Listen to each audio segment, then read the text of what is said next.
Today, we're going to be talking about inheriting money. Hi, my name is Ken Wank, and welcome to Money Talks from Summit Financial Consulting. If you hear anything that you like during the show today and would like to get more info, be sure to give us a call at 586-226-2100, or you can visit us at our website, summitfc.net. If you go to the website, make sure you check out the podcast page. You can subscribe and look at past shows. So, inheriting money.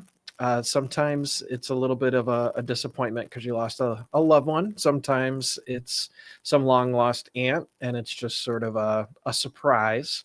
But when you inherit money, it's really easy to make mistakes. And sometimes you can accidentally pay way too much in taxes. So we want to try to minimize taxes, of course. So today's show, we're just going to talk about inheriting money, all the different rules that are out there, and how you can potentially follow them to avoid taxes.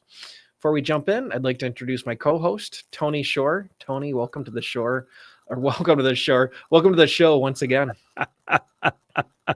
Money Talks, Financial Shore. Oh, show. I like it. A little faux pas there, a Freudian slip, I guess. But thanks for having me on the show, Ken. For our listeners out there today, we're going to do something different. We're going to jump right into the topic. And you know what? You called the show Beneficiary 101. It's a little deceiving because I like how you put it in your introduction. We're going to talk about inheriting and what it means to be a beneficiary on the receiving end. Typically, on financial shows, I hear people talking about beneficiary designations and how important they are. And that does play into this a bit. So let's get that out of the way. You don't want to throw the baby out with the bathwater, so to speak. So we can address that. Ken, how important is it to keep your beneficiaries updated and to make sure you have beneficiary designations properly on all your accounts? Yeah, it's one of the most important things about investing is to just check it out every once in a while. I can't, there's so many stories, Tony, I can't even list them all, where a child was born and then something, unfortunately somebody passes away and now that extra kid gets disinherited and then we have to worry about how we're going to split things up. Big one is divorces. People get divorced and then they forget to remove their ex-spouse, and then a new spouse does not receive the inheritance, or it gets tied up in court and court costs and attorney's fees. It's just really, really important to check these things out every once in a while, especially when it comes to your employer plan. But there is a long discussion that we could have. We'll keep it nice and short today and bite size, but you want to make sure that those are correct. And sort of leading off with one of the most important ones is you have to decide how you want to handle your beneficiaries when it comes to your pre-tax retirement accounts. And we'll talk about why a Roth isn't as big of a deal, and maybe a non-qualified, it's a concern, but not as big of a deal as those pre-tax accounts. Because if you mess up the beneficiary designations on the pre-tax accounts, we like to call it a tax bomb in our office. You can accidentally set a tax bomb off. And in some cases, if the account's sizable, you can pay with federal and state tax 40, even more than 50% of your money going to taxes. Wow. So really, a lot of what we're talking about today is not leaving your loved ones with a huge tax burden. And if you're on the receiving end, making sure that you understand the tax implications of what's happening. And this is why I think it actually goes back to before someone passes. If you're a grandparent or a parent and you're getting your ducks in a row with a will and a trust, hopefully, and beneficiary designations, you've got to keep in mind what type of account that is and communicate with the person. Don't just put a beneficiary down and not talk to that person about it, right? And if Right. you know you're a beneficiary on an account, like let's say I'm the beneficiary on my parents' account, I'm going to sit down with them and talk to them about it and say, okay, you've put me as beneficiaries. I'm going to make sure the whole family is involved, and with an estate planning attorney or financial professional, and make sure our financial advisor like yourself is involved, because you have the big picture and look at future tax planning. And I think that's really, really important, isn't it? Yeah, we love to do multi-generational planning for our clients. So it depends on how, some people are really private with their stuff, but if you really want to maximize the inheritance for your heirs, you should have a discussion about what tax bracket they're in right now. So, hopefully you got a nice fluid, open relationship with your beneficiaries, and you can just say, "Hey, what tax bracket are you in?" If you're going to guess, or you can hand them the sheet of tax brackets. We can give you one and ask them, because that's a really big factor, is what tax Sure. bracket are you in? And then what tax bracket are your beneficiaries in? Because Yeah. you have to determine where it's most efficient to pay the taxes. So if you're making big bucks right now, you might not want to pay taxes on anything right now. You might not want to do IRA to Roth IRA conversions. You might not want to list a trust as a beneficiary. You want to list the individuals or the humans as beneficiaries. So there's some planning that a financial advisor or a CPA could help with to just make sure that you make the most efficient decisions possible when it comes to during life, IRA to Roth IRA conversions, and then also this very, very important beneficiary designation. Is it a human or is it the trust? There you go. Well, that's and it's important to understand these things, and that's where you come into play. I think many people out there will be beneficiaries at some point in their lives to some extent or another. So, understanding the rules and strategy steps and working with somebody who does this day in and day out like you, it's really important. So now, basically, we're talking about inherited IRAs or tax deferred accounts, especially because of the tax situation. Where do you want to start with that? I guess just one quick tip on a pre-tax account. So with a pre-tax account, so this is typically a 401k where you put money in, or an IRA and you put money in, and you got a tax deduction on your taxes when you put the money in. So that means it hasn't been taxed yet, right? So uh, when you have an IRA, we have people all the time, and we do have a team of attorneys here that we help people create wills and trusts. And it's sort of a knee-jerk reaction to, as soon as you get that trust set up, let's make the beneficiary of my accounts the trust, which in some cases makes sense. That makes sense absolutely for a non-retirement account, what we call a non-qualified account, or a bank account, or a money market, or a CD. Like, all those can be owned by the trust or have the beneficiary as the trust in most cases. But when it comes to an IRA, um, we typically recommend listing humans rather than the trust, because in some cases, depending upon how the trust is written, that IRA will go to the trust, and then all the taxes will be paid on it as a single year's uh, Ah, basically tax return. So that puts you into a sky high tax bracket, and that's how we create one of those tax bombs that we like to avoid. There are some trusts that will allow tax deferral to continue, but that's less common from what we've seen in real life. So situations where you would put a pre-tax retirement account into a trust would typically be if you've got really young children, uh, and you just want to make sure that the money's put in trust for them. But a tricky thing about a trust that a lot of attorneys won't tell you is that if you have money inside a trust, you have to prepare a trust tax return every single year. And the cost, yes. yeah, so and that can get pricey.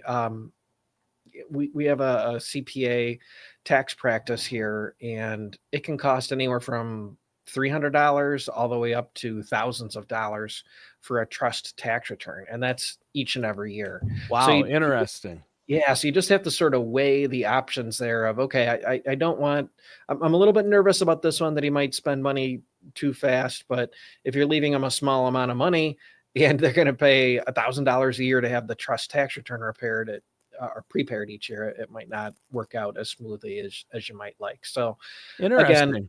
it's like, I don't want to call it a minefield, Tony, but you got to make sure that you're getting good advice, thinking through everything from a tax perspective, from a control perspective, and what are the costs going to be of this strategy, and then you can make an informed decision.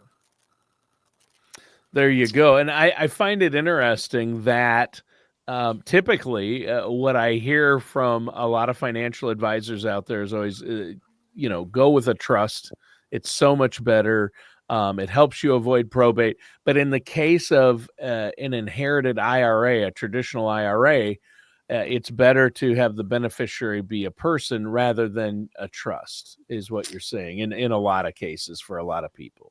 Yeah, what we'll do that's a little bit, I don't, it's like a advanced strategy, I guess you would call it, is we'll have the attorney write into the trust that if you don't find a tax advantage strategy for inheriting this pre-tax money, then you're not going to get any money from the trust. So typically Ah, someone will put all their real estate to go into the trust and any bank accounts to go into the trust. So there's a chunk of change there, or a carrot, if you will, hanging, and they'll say, okay, make sure you're tax efficient with those IRAs. We're not putting the IRAs on the 401ks into the trust so that it can be tax advantaged. But if you don't stretch it over at least 5 years, for example, then you're not getting any trust money. So even though it's not in the trust, it's being indirectly controlled by the trust while maximizing the after tax inheritance. So we got some tricks up our sleeve, Tony, to make sure these kids don't accidentally give too much money away to the government. there you go. Well, that's good. I mean, obviously, a big part of what you do in the overall financial planning and retirement income planning for people is looking at minimizing that tax burden for Absolutely. them and for their loved ones after they're gone, because everybody wants to minimize the tax burden. We all have to pay our fair share, but you don't want to have to pay more than you have to. You don't want to get bumped up into a higher tax bracket at a bad time, and that can affect other things, right? It can Right. affect whether your Social Security is taxed. It can affect your IRMA, your Medicare payments, monthly payments. So you don't want those things to go up as well. Um, and that's a huge part of what you do for people. And taxes are going to be one of the biggest expenses people have in retirement, whether they know it or not. Most people, it will be, especially if all their money is in tax deferred retirement plans like standard 401ks and standard traditional IRAs, right? Yeah, absolutely. So, sort of changing gears here, just to talk about. So, everything we talked about up until this point was what we would call like the grantor or the original owner. Yep. And now I'd like to switch gears to the beneficiary side of things. So, let's say that you've gotten an inheritance and there's some pre tax money in there. I want to let all of our listeners know that there's a really big difference on how. So, what I was just describing is called an inherited Yeah. IRA, and or sometimes it's also called a beneficiary IRA, and in some cases even a stretch IRA. But basically, when money is passed on from a person who had pre-tax money or Roth money to a beneficiary, now you've got to have it as an inherited account. So there's a big difference between spouses versus non-spouses versus charities when it comes to how these things are inherited. And just to get charity out of the way, if you donate money to a charity, you always, always, always want to donate pre-tax IRA and pre-tax 401k money first. So if you're charitably inclined, you want to help out your church or the Humane Society or whatever it is, do not give them money from your bank account at death. Do not give them money from your trust at death. Give them money from your IRAs and 401ks that are pre-tax, because then nobody pay, like a charity doesn't have to pay taxes on that money. So your beneficiaries, assuming there are human beneficiaries, non-charity beneficiaries, they'll win because the taxable portion goes to the charity, but then nobody pays tax. So Uncle Sam sort of loses, the charity wins, and your other beneficiaries win. But most people that we sit down with, they actually do the opposite for whatever reason. Hmm. Interesting. And so people do make mistakes. This is, again, why you don't go it alone. I find it interesting. You have to work with somebody who knows the rules, the insides and outs of this. So tell us more about what are some of the rules that we need to know about that come with the inherited IRA specifically? Yeah. So if you're a spouse, you can typically move the assets into your name immediately, and you can actually put them into your own accounts. So for a spouse, it's basically becomes their money. But if you're under the age of 59 and a half, you might not want to do that, because if you are a spouse under the age of 59 and a half, if you need money for any reason, you have to keep it in your deceased spouse's name. If you don't, you'll have to pay a 10% early withdrawal penalty because you're not 59 and a half. So another little trick there. But once the spouse inherits it, it's called the spousal transfer. It's put into their name. And there is a rule out there where if you inherit money from a Roth or IRA, you've Hmm. got to draw it down within 10 years. That does not apply to spouses if you put it into your own name. And then you also have an option to just take it as a lump sum, which we typically don't recommend just because that can potentially put you into a higher tax bracket. But again, this is why you got to do some tax planning and see what makes the most sense. If you physically have to pay off the house, then let's do an analysis. Well, do we take it from the IRA, or do we take it from a Roth, or do we take it from the bank? And a lot of things that can go into it. But the number one rule for a spouse is you have to decide, if you're under the age of 59 and a half, do I want to put this all into my name, or do I want to keep this in an inherited account so that I have access to it? If you're over the age of 59 and a half, typically we're going to say just go ahead and move it all into your name. Shouldn't be any negative consequences to that. So there are options, and figuring out which one is right for you, again, got to work with somebody like yourself. So what's next? What else do we need to know about an inherited IRA? One last thing about the spouse: if your spouse was significantly younger than you, you could consider keeping it in their name because you might be able to delay RMDs a bit longer. But if you're in that situation where there's a big gap in age, again, give us a call at 586-226-2100 and we'll figure out what makes the most sense. But the next big topic that I had is just talking about a non-spouse situation. So if you unfortunately had a parent or a grandparent pass away and now you've inherited some money, you get a couple choices. So one is a lump sum. You could just take the money all as a lump sum. That's typically not what we recommend because again, Right. it could go into a higher tax bracket. It might sound tempting though, right? Yes. Yeah. Very tempting. Yeah. So many times, Tony, we get a call from people and they just say, okay, I got this inheritance. How much do I get? And very rarely do, especially people in their 20s, say, how can I maximize the transfer of this wealth from one generation to the next with the least amount of taxes? It's just, but that is the question they should be asking. Otherwise, yes. it's going to cost them a lot of money. I mean, I inherited $100,000. No, you didn't. You inherited 70 because 30 of it's going to go immediately to the government. Yes. Right? Yeah. And what we'll do is we'll sit down and look at that beneficiary's tax bracket and say, whether you take this out over 4 years or 10 years, it's the exact same amount of tax, or you've got to wait the whole 10 years. You're making good money right now. Let's try and spread this out as much as possible. Or I had one recently where somebody was going to retire in 5 years. So we took the absolute minimum. That's a new thing that's being enforced now, is that if you take advantage of the 10-year stretch and stretch that inheritance out, there are required minimum distributions you have to take, right? There are. Yeah. So we'll tell people in that circumstance, like, I know this guy's going to be in a much lower tax bracket in 5 years. So let's take the minimum for the next 5 years. And then after you retire and you don't have that income coming in anymore from your normal day job, now let's take it out in chunks. So in that case, it was a 6-year distribution strategy rather than a 10-year distribution strategy. And there's so much that ties into this, especially around retirement, because if you're retiring between the ages of basically any age under 65 and you've got this money coming in, unless you have health insurance from your former employer, now we have to sort of massage your income, because the higher your income is, the more expensive your health insurance is. So again, there's all these unintended consequences of possibly receiving an inheritance. So again, we got to come up with a strategic plan when something like that occurs. Right.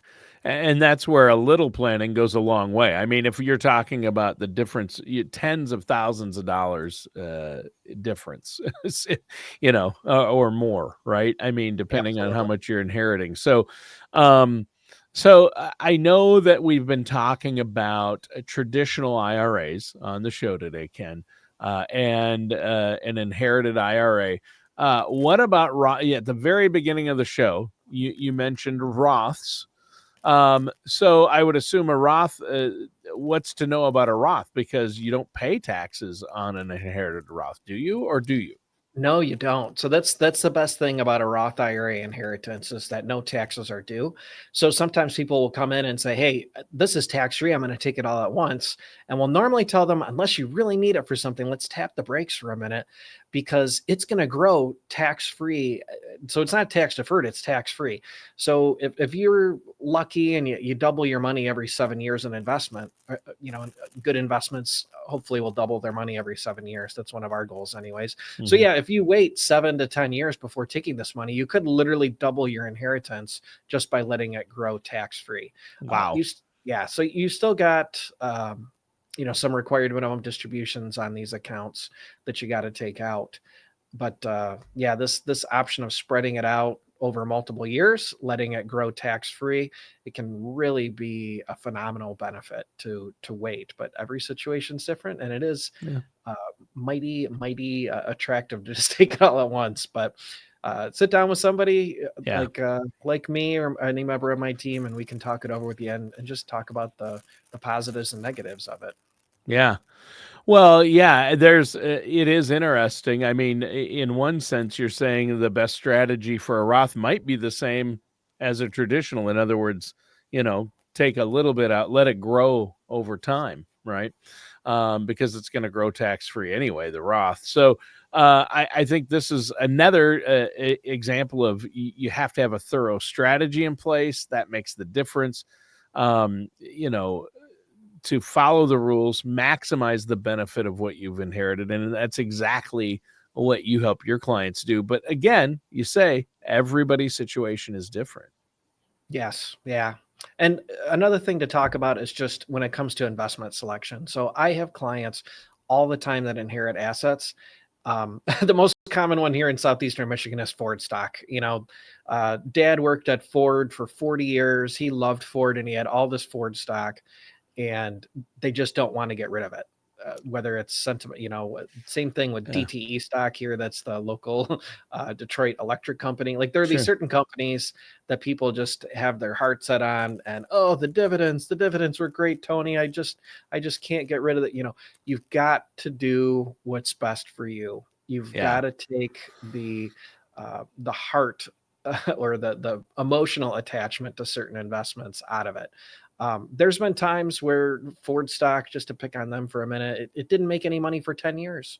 There are dividends coming in, but on the original stock price, it wasn't a very highly appreciated asset, Right. where maybe some other investments doubled or tripled over that same period of time. Yeah. So maybe we hold on to one share, Tony, just to hold on to that emotional attachment.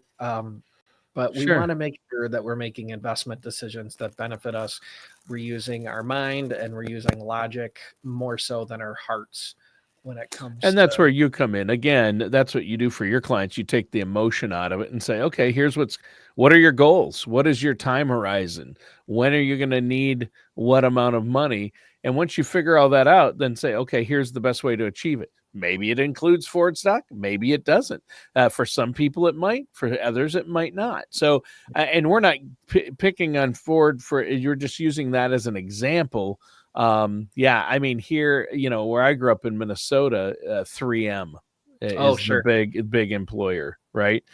3M is a huge employer here. For a while, it was the biggest, industry in Minnesota, biggest company. I mean, at various points, other companies have come along here. I mean, we have Pillsbury, we have Target too, right? General Mills. I mean, Target, Best Buy, General Mills. There's a bunch of big ones here. So, but anyway, yeah, 3M is based here, and that's a big one. A lot of people got shares. Anderson Windows is another big one where you did stock, the employees got stock option and profit sharing.